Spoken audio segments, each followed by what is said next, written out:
ठाण्यामधल्या कासार वडवली हत्याकांडाबद्दल पोलिसांनी पत्रकार परिषद घेतली आणि या हत्याकांडाच्या तपासात धक्कादायक खुलासे उघड व्हायला सुरुवात झाली आहे। हसन हा कुर्बानीचे बकरे कापण्यामध्ये माहीर असल्याचं पोलीस तपासामध्ये समोर आलंय। हे हत्याकांड करण्यासाठी त्यानं दावतचा बेत आखला आणि आपल्या बहिणींना आमंत्रण दिलं। कुटुंबातल्या व्यक्तींची हत्या करण्यासाठी त्याला कोणाचाही अडसर नको होता आणि त्यासाठी त्यानं बहिणींना आदल्याच दिवशी बोलावलं होतं, तर त्याचे मेहुणे दुसऱ्या दिवशी येणार होते। शिवाय 1 जुलै 2012 मध्ये वरेकर कुटुंबातल्या 6 जणांना विषबाधाही झाली होती। त्यावेळी त्यांना ठाण्यामधल्या टायटन रुग्णालयामध्ये उपचारासाठी दाखल केलं होतं। मात्र रुग्णालयाने त्यावेळी हा प्रकार लपवण्याचा प्रकार का केला याचाही खुलासा पोलीस करणार आहेत।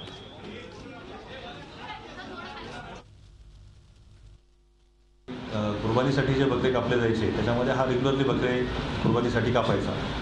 त्यामुळं मान म्हणजे सूर्याचा प्रॉपर वापर कसा करावा हे त्याला माहिती होतंच।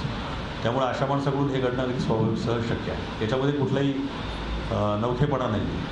त्याच्यामध्ये मेजॉरिटी 8 मुलं ही लहान होती, म्हणजे खूपच लहान होती। त्यामुळे त्यांची जरी समजा तडफड झाली तरी काही याच्या म्हणजे फारसा काही आवाज होण्याचा प्रश्न नव्हता। ज्या केसमध्ये त्याला तितक्या स्मूथली काम झालं नाही त्या केसमध्ये त्या मुलीने डेफिनेटली आरडाओरडा केला आणि तो आरडाओरडा ऐकूनच लोक आलेली होती। परंतु बाकीच्यांचं जे आहे डिफेन्स रूममध्ये फक्त वडिलांच्या हातावर डिफेन्स रूममध्ये त्यांनी प्रतिकार करायचा प्रयत्न केला आहे।